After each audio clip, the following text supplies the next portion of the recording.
What is up, guys? Welcome to your 8th, I think it's your 8th at least, who's counting? Welcome to your 8th JavaScript tutorial, and in this tutorial, I'm adjusting right now. Probably should have done that before I started. Then again, I probably should have found out what tutorial I'm doing too. But anyways, welcome to your 8th tutorial in JavaScript, and in this tutorial, I'm going to be talking about how to use multiple parameters with your function. So let's go ahead and make a function right now, and I'm going to name mine apples because I'm kind of in the mood for some applesauce right now. And let's go ahead and give it 2 parameters. In order to give it 2 parameters, inside your parentheses, instead of just writing the name of one variable, you write the name of however many variables you need, separated with a comma. So if you have 2 variables, you separate them with 1 comma. So I have a variable called 1, and I have a variable called 2. Now inside the body of my function, let's go ahead and use both of those variables.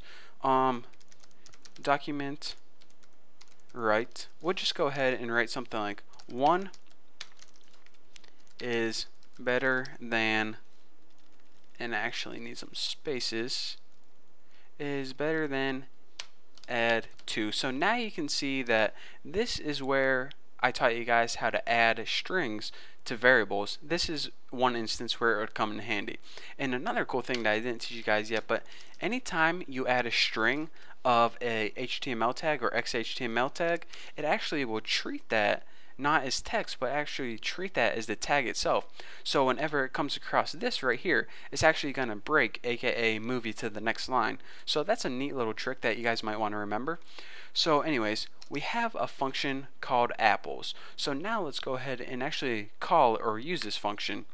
And in order to call a function, you just go ahead and type the function name anywhere in your program, and then you write what other information that it needs. So this function, we already know it needs 2 pieces of information. So let's give it 2 pieces of information.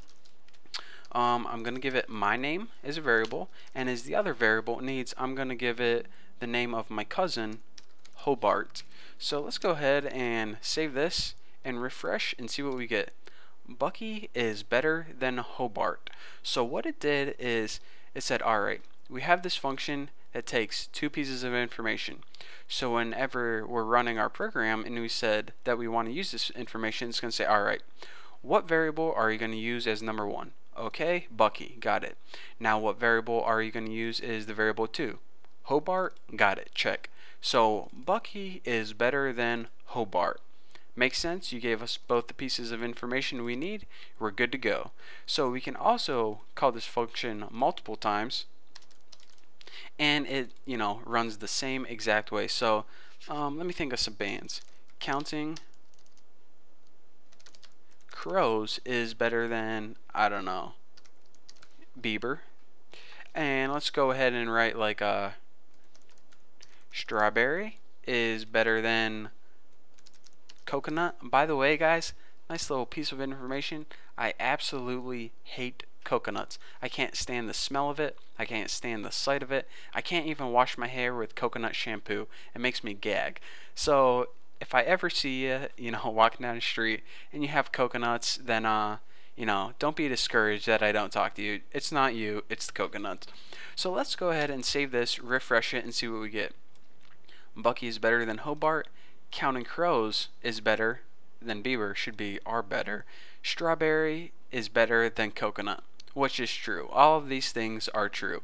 So anyways, back to our program. What it did is it substituted the first one for 1 and the second one for 2, and then inside our function it just substituted those variables for whatever we had out here. And again, these are called the parameters, and whenever we're giving this information or substituting it, it's called passing information into your parameters.